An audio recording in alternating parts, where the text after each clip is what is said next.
Hello, नमस्ते and welcome to all of you. मैं जतिन देव शर्मा आप सभी का एक बार फिर से जो है अपने यूट्यूब चैनल के ऊपर जो है बहुत बहुत स्वागत करता हूं। तो देखिए, इस हफ्ते ऑनरेबल फाइनेंस मिनिस्टर ने जो है अगले फाइनेंशियल ईयर के लिए जो है फिस्कल बजट जो है वो अनाउंस किया, जिसमें देखिए एक इम्पॉर्टेंट अनाउंसमेंट जो है वो डिजिटल एसेट यानी क्रिप्टो करेंसी के टैक्सेशन को लेकर जो है एक इम्पॉर्टेंट अनाउंसमेंट थी। जहां देखिए फाइनेंस मिनिस्टर ने जो है ये अनाउंस किया कि अगर आपको कोई भी इनकम या अर्निंग अगर आपको जो है डिजिटल एसेट या क्रिप्टो करेंसी से जो है होती है, या फिर अगर आप कोई भी डिजिटल एसेट या फिर मैं कहूँ क्रिप्टो करेंसी को अगर आप ट्रांसफ़र करते हैं, तो उसके ऊपर जो है 30% का जो है टैक्स जो है वो लगाया जाएगा। और अगर आप कोई भी डिजिटल एसेट या फिर क्रिप्टो करेंसी को जो है अगर आप बाय या सेल करते हैं, या फिर आप उसे जो है किसी को ट्रांसफ़र करते हैं, तो उसके ऊपर जो है 1% का जो है TDS भी जो है वो लगाया जाएगा। और साथ ही आपको जो है कोई भी डिडक्शन या फिर सेट ऑफ या कैरी फॉरवर्ड जो है वो डिजिटल एसेट या क्रिप्टो करेंसीज में जो है इन्वेस्ट करने पर जो है वो अलाउ नहीं किया जाएगा। तो देखिए, इस अनाउंसमेंट से जो है एक चीज़ तो क्लियर है कि गवर्नमेंट ने जो है डिजिटल एसेट्स या फिर क्रिप्टो करेंसीज को जो है एक अलग एसेट क्लास की जो एक्सेप्टेंस है वो दे दी है। तो देखिए, इस अनाउंसमेंट के बाद जो है हर एक इन्वेस्टर के माइंड में जो है यही क्वेश्चन आ रहा है कि क्या उन्हें इक्विटी एसेट क्लास में जो है ज़्यादा इन्वेस्टमेंट्स करनी चाहिए, या फिर उन्हें डिजिटल एसेट्स या फिर क्रिप्टो करेंसीज में जो है ज़्यादा इन्वेस्टमेंट्स करनी चाहिए। तो देखिए, आज की इस वीडियो में जो है हम यही जानने और समझने की कोशिश करेंगे कि इक्विटी एसेट क्लास जो है वो एक बेटर इन्वेस्टमेंट ऑप्शन है या फिर डिजिटल एसेट्स जो है वो एक बेटर इन्वेस्टमेंट ऑप्शन है। तो देखिए, अगर आपके माइंड में भी जो है यही सवाल अगर आ रहा है, तो आप वीडियो को जो है एंड तक ज़रूर देखें ताकि आपको जो है इस सवाल का जो है जवाब मिल सके।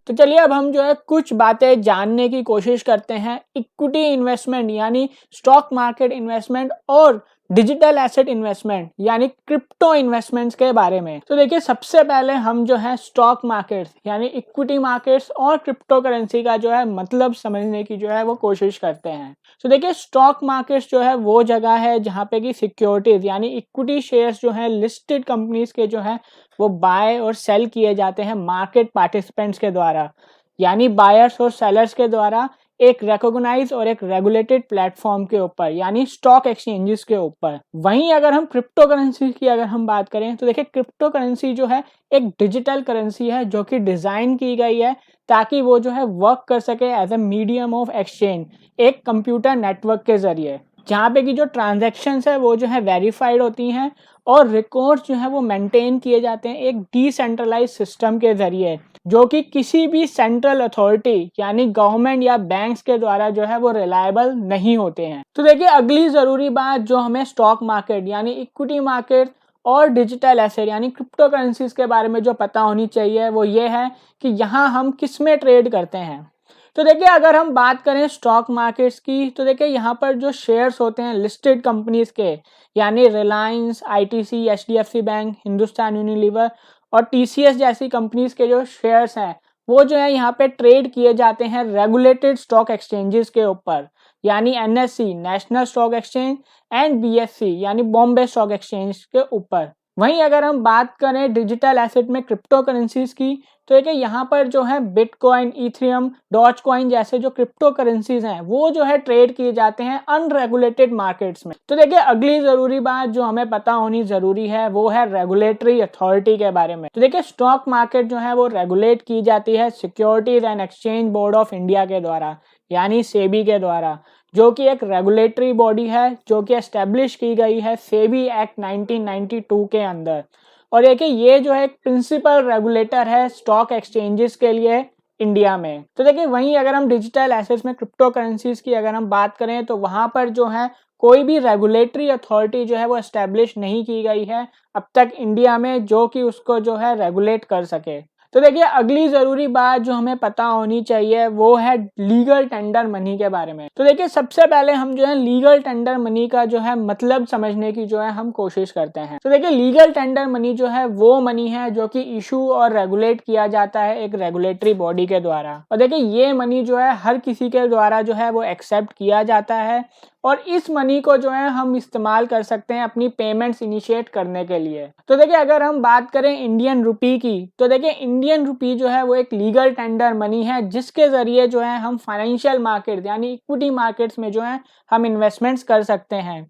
और साथ ही देखिए इंडियन रुपी जो है वो इशू और रेगुलेट किया जाता है आरबीआई के द्वारा यानी रिजर्व बैंक ऑफ इंडिया के द्वारा, जो कि एक्सेप्ट किया जाता है सारी पेमेंट्स करने के लिए। तो देखिए वहीं अगर हम क्रिप्टो करेंसीज की अगर हम बात करें तो क्रिप्टो करेंसीज को जो है हम as a legal tender money के तौर पे जो है ट्रीट नहीं करते हैं। और वहीं देखिए क्रिप्टो करेंसीज को जो है मैनेज करने के लिए जो है कोई भी रेगुलेटरी बॉडी जो है वो नहीं है। तो देखिए अगली ज़रूरी बात जो हमें इन दोनों एसेट्स के बारे में जो पता होनी चाहिए वो है टैक्सेशन को लेकर। तो देखिए अगर हम इक्विटी मार्केट्स की अगर हम बात करें तो देखिए अगर आप कोई भी लिस्टेड इक्विटी शेयर्स को जो है अगर आप सेल करते हैं और उन शेयर्स के सेल करने पर अगर आपको कोई भी कैपिटल गेन होता है तो उस कैपिटल गेन के ऊपर जो है कैपिटल गेन टैक्स जो है वो चार्ज किया जाता है under the head income from capital gains. तो देखिए वहीं अगर हम कैपिटल गेन्स और टैक्स रेट की अगर हम बात करें तो देखिए दो तरीके के जो है कैपिटल गेन्स होते हैं, एक होता है शॉर्ट टर्म कैपिटल गेन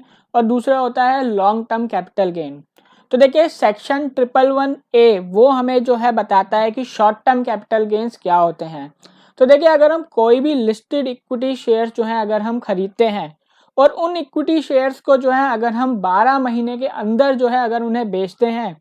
और उसके ऊपर जो हमें कैपिटल गेन होता है तो उसे हम शॉर्ट टर्म कैपिटल गेन जो है कहते हैं, जिसके ऊपर जो है 15% का जो है short term capital gain tax जो है वो लगता है। वहीं अगर हम लॉन्ग टर्म कैपिटल गेन की अगर हम बात करें तो देखिए सेक्शन 112A जो है वो हमें बताता है लॉन्ग टर्म कैपिटल गेन के बारे में। तो देखिए अगर हम कोई भी लिस्टेड इक्विटी शेयर्स जो हैं वो खरीदते हैं और उसे अगर हम जो है 12 महीने के बाद अगर बेचते हैं और उसके ऊपर जो हमें कैपिटल गेन होता है तो उसे हम जो है लॉन्ग टर्म कैपिटल गेन जो है कहते हैं। तो देखिए अगर आपको 1 लाख से ऊपर अगर कोई भी लॉन्ग टर्म कैपिटल गेन अगर होता है तो उसके ऊपर जो है 10% का जो है long term capital gain tax जो है वो लगता है। तो देखिए अगला जो इम्पोर्टेंट पॉइंट है जो कि हमें इक्विटी मार्केट्स की टैक्सेशन को लेकर पता होना चाहिए वो ये है कि अगर हमें कोई भी शॉर्ट टर्म कैपिटल लॉस होता है इक्विटी शेयर्स को बेचकर तो उस लॉस को जो है हम सेट ऑफ कर सकते हैं किसी भी कैपिटल एसेट के शॉर्ट टर्म या फिर लॉन्ग टर्म कैपिटल गेन के साथ। और अगर हम वो लॉस जो है सेट ऑफ नहीं कर पाते हैं तो उस लॉस को जो है हम कैरी फॉरवर्ड कर सकते हैं अगले नेक्स्ट 8 ईयर्स के लिए, जिसको कि हम जो है एडजस्ट कर सकते हैं किसी भी शॉर्ट टर्म या फिर लॉन्ग टर्म कैपिटल गेन के साथ जो हमने जो है 8 ईयर्स में जो है हमने किया है, प्रोवाइडेड कि हमने जो है इनकम टैक्स रिटर्न जो है वो ड्यू डेट के अंदर जो है वो फाइल करी है। और देखिए अगर हमें कोई लॉन्ग टर्म कैपिटल लॉस होता है इक्विटी शेयर्स को बेचने पर तो देखिए उस लॉस को भी जो है हम कैरी फॉरवर्ड कर सकते हैं 8 ईयर्स के लिए, प्रोवाइडेड कि हमने जो है इनकम टैक्स रिटर्न जो है वो ड्यू डेट में जो है वो फाइल करी है। और साथ ही देखिए हम लॉन्ग टर्म कैपिटल लॉस को जो है वो एडजस्ट कर सकते हैं सिर्फ लॉन्ग टर्म कैपिटल गेन्स के साथ, यानी हम लॉन्ग टर्म कैपिटल लॉस को जो है वो शॉर्ट टर्म कैपिटल गेन्स के साथ जो है उसे एडजस्ट नहीं कर सकते। तो देखिए वहीं अगर हम डिजिटल एसेट या क्रिप्टो करेंसी की टैक्सेशन को लेकर अगर बात करें तो देखिए 1 अप्रैल 2022 से डिजिटल एसेट या क्रिप्टो करेंसी जो है वो नए सेक्शन 115 BBH के अंदर जो है वो टैक्सेबल होंगे। तो देखिए अगर आपको जो है डिजिटल एसेट या क्रिप्टो करेंसी से जो अगर कोई भी इनकम होती है या आप कोई भी डिजिटल एसेट या क्रिप्टो करेंसी को जो है अगर आप ट्रांसफ़र करते हैं तो उसके ऊपर जो है 30% का जो टैक्स है वो लगेगा।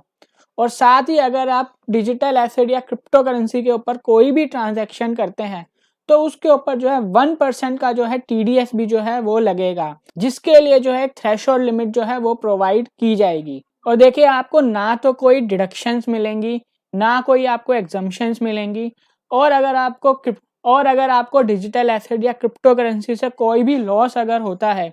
तो उस लॉस को जो है आप किसी भी और इनकम के साथ जो है आप एडजस्ट नहीं कर सकते हैं, और यहाँ तक कि आप जो है उस लॉस को जो है अगले आने वाले सालों के लिए जो है कैरी फॉरवर्ड भी नहीं कर सकते हैं। जैसा कि हम जो है इक्विटी शेयर्स पे अगर हमें कोई लॉस होता है उस पर जो है हम कर सकते हैं। और अगर आप जो है क्रिप्टो करेंसी जो है किसी भी पर्सन को जो है अगर आप गिफ्ट कर रहे हैं, तो देखिए जो पर्सन जो है वो क्रिप्टो करेंसी जो है वो रिसीव कर रहा है एज ए गिफ्ट के तौर पर, तो उस पर्सन को जो है उस ट्रांजैक्शन के ऊपर जो है वो टैक्स पे करना पड़ेगा। तो चलिए अब हम जो एक एग्जांपल के ज़रिए जो है समझने की कोशिश करते हैं कि कैसे इक्विटी इन्वेस्टमेंट्स और क्रिप्टो इन्वेस्टमेंट्स के ऊपर जो है वो टैक्स जो है वो चार्ज हो सकता है। तो देखिए अगर हम जो है 200 इक्विटी शेयर्स बाय करते हैं 1000 रुपीज़ पर, और साथ ही हम जो है 2 लाख रुपीज़ के अगर हम बिटकॉइन अगर हम बाय करते हैं, तो देखिए अगर हम उन इक्विटी शेयर्स को जो है 1 साल के बाद अगर हम 1800 रुपीज़ पे अगर जो है अगर बेच देते हैं, तो उन इक्विटी शेयर्स की जो वैल्यू जो होगी 1 साल के बाद वो जो है 3,60,000 रुपीज़ होगी।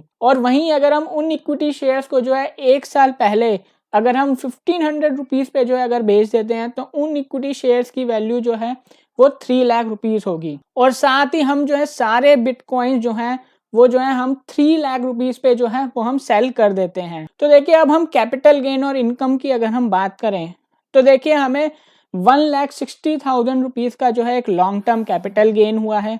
वहीं हमें जो है 1 लाख रुपीज़ का जो है वो शॉर्ट टर्म कैपिटल गेन हुआ है। और वहीं अगर हम क्रिप्टो करेंसी से अगर हम इनकम की बात करें, तो हमें 1 लाख रुपीज़ की जो इनकम जो हुई है वो हुई है क्रिप्टो करेंसी से। तो देखिए अब हम टैक्स रेट्स की अगर हम बात करें, तो देखिए लॉन्ग टर्म कैपिटल गेन के ऊपर जो है वो 10% का टैक्स लगता है,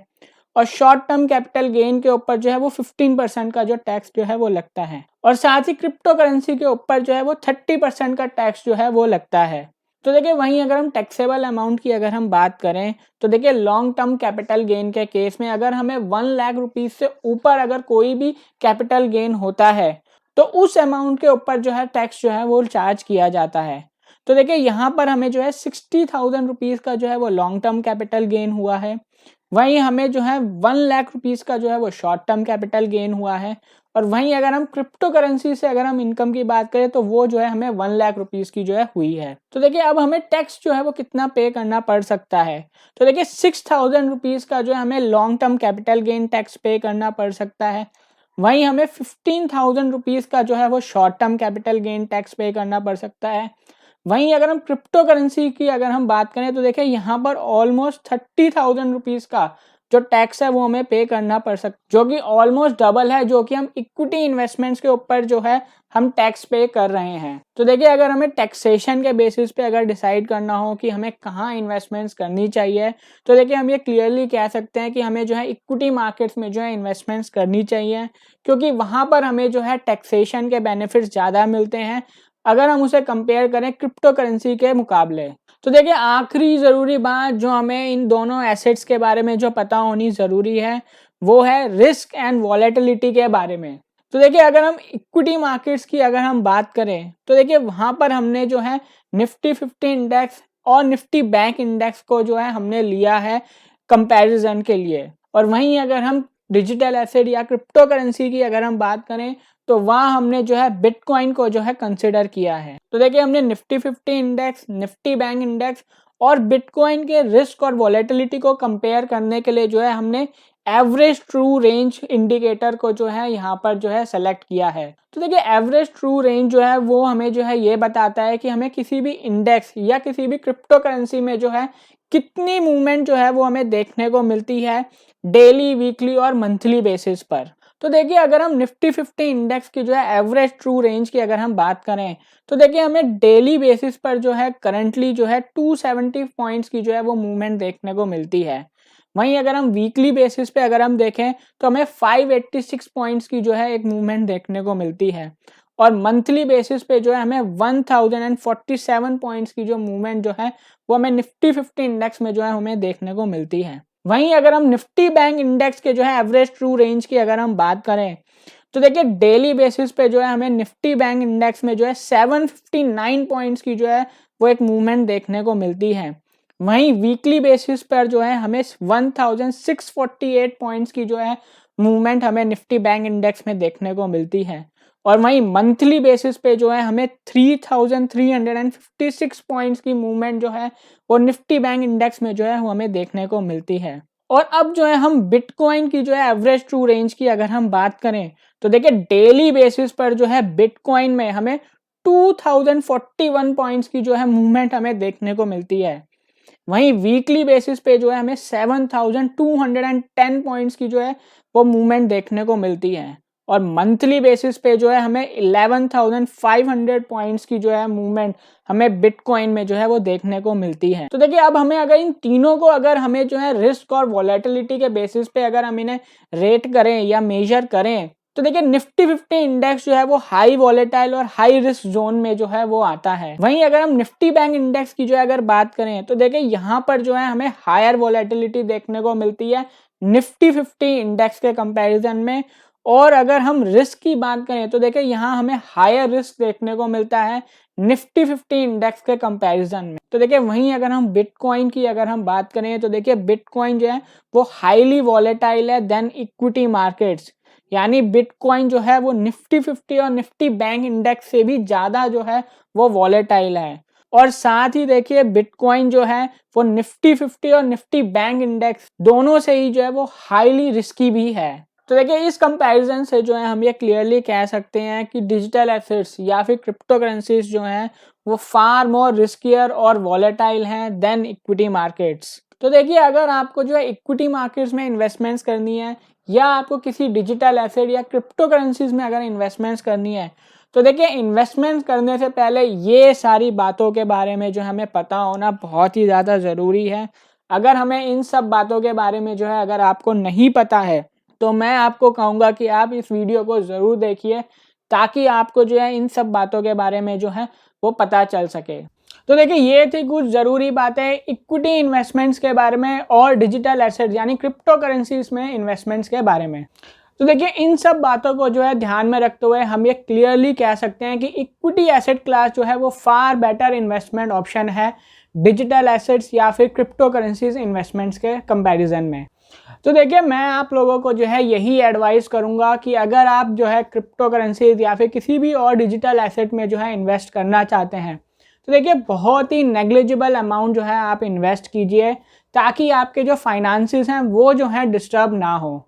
और साथ ही देखिए अगर आप फाइनेंशियल मार्केट्स में जो है इन्वेस्टमेंट्स करना चाहते हैं चाहे वो इक्विटी मार्केट्स हो या फिर वो कोई डिजिटल एसेट या फिर क्रिप्टो करेंसीज में इन्वेस्टमेंट्स हो तो देखिए मैं आपको एडवाइस करूंगा कि आप किसी फाइनेंशियल एडवाइज़र या फिर किसी फाइनेंशियल एक्सपर्ट्स की जो है गाइडेंस के अंडर कीजिए ताकि आपको जो है कोई भी मेजर लॉस जो है ना झेलना पड़े। तो देखिए अगर आपको आज की ये इन्फॉर्मेशन इक्विटी इन्वेस्टमेंट और डिजिटल एसेट इन्वेस्टमेंट्स को लेकर अगर पसंद आई हो तो मैं आप सबसे रिक्वेस्ट करूंगा कि आप वीडियो को लाइक और शेयर ज़रूर कीजिए ताकि ज़्यादा से ज़्यादा लोग जो हैं इसके बारे में जान सकें और अवेयर जो हैं वो हो सकें। और साथ ही देखिए चैनल को सब्सक्राइब जरूर कीजिए ताकि आप और फाइनेंशियल मार्केट्स के बारे में जो है इन्फॉर्मेशन जो है वो जान सकें। तो देखिए इसी के साथ मैं आप सबसे जो है इजाज़त लेता हूं और बहुत जल्द आप सबसे जो है मैं दोबारा मिलूंगा। पर तब तक के लिए थैंक यू, नमस्ते एंड जय हिंद।